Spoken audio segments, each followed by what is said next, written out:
നോക്കടാ, ഈ -20 ഞാൻ അങ്ങോട്ട് കാട്ടി അപ്പുറത്തേക്ക് മാറ്റി. അപ്പം 20 ഈസ് ഈക്വൽ ടു 2y.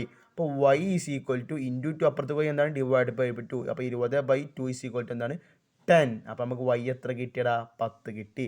ഇനി നമുക്ക് എന്ത് കണ്ടുപിടിച്ചണം എക്സ് കണ്ടു. അപ്പോൾ വൈനെ നമ്മൾ എന്താണ് ഈ ഒരു ഇക്വേഷൻ 1ലോ 2ലോ എന്താണ് അവസാന ഇക്വേഷൻ മെയിൻ ഇക്വേഷൻ 1 2 കിട്ടിയില്ലേ, ഈ 1 2 നമ്മൾ ആരോ വാല്യൂ ഇട്ട് കൊടുക്കണം. വൈൻ്റെ വാല്യൂ ഇട്ടിട്ട് നമുക്ക് എന്ത് കിട്ടും മക്കളെ എക്സ് എന്ന് കിട്ടും കേട്ടോ. ഓക്കെ അല്ലേ, ഞാൻ കണ്ടുപിടിച്ച് തരുന്നത് നെക്സ്റ്റ് കൂടി പറഞ്ഞു തരട്ടെ, ഇതുകൂടി പറഞ്ഞാൽ വൈ കൂടി പറഞ്ഞുതരാം. അപ്പോൾ നമ്മളെ എക്സ് ഈക്വൽ ടു, അപ്പോൾ വൈ നമുക്ക് എത്ര കിട്ടി 10 എന്ന് കിട്ടി. അപ്പോൾ എക്സ് ഈക്വൽ ടു 2 ഇൻറ്റു വൈൻ്റെ വാല്യൂ എത്രയാണ് 10 പ്ലസ് 5.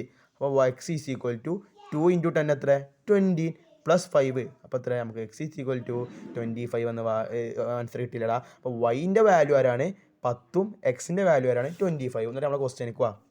അപ്പോൾ നമ്മൾ സബ്സ്റ്റിറ്റ്യൂട്ട് ചെയ്ത് കൊടുക്കുക. എക്സിൻ്റെ വാല്യൂ എത്ര, എം ആറിൻ്റെ വാല്യൂ എത്ര, എം ആറിൻ്റെ ഏജ് എത്ര 25 ആണ്. അത്രക്കൊന്നുമില്ല കേട്ടോ എം ആറിൻ്റെ ഏജ്. അപ്പോൾ ക്വസ്റ്റ്യൻ നമുക്ക് എം ആറിൻ്റെ ഏജ് നമുക്ക് എത്ര കിട്ടി എക്സ് 25 ഏജ് അത്ര ഒന്നുമില്ല. അപ്പോൾ എക്സ് ഈക്വൽ നമുക്ക് 25 കിട്ടി. അപ്പോൾ വൈ ഈസ് ഈക്വൽ ടു നമുക്ക് എന്ത് കിട്ടി എസിൻ്റെ ഏജ് നമുക്ക് വൈ ഈസ് ഈക്വൽ ടു 10 കിട്ടി. മനസ്സിലായോ? ഓക്കെ അല്ലേ, സെറ്റ് അല്ലേ?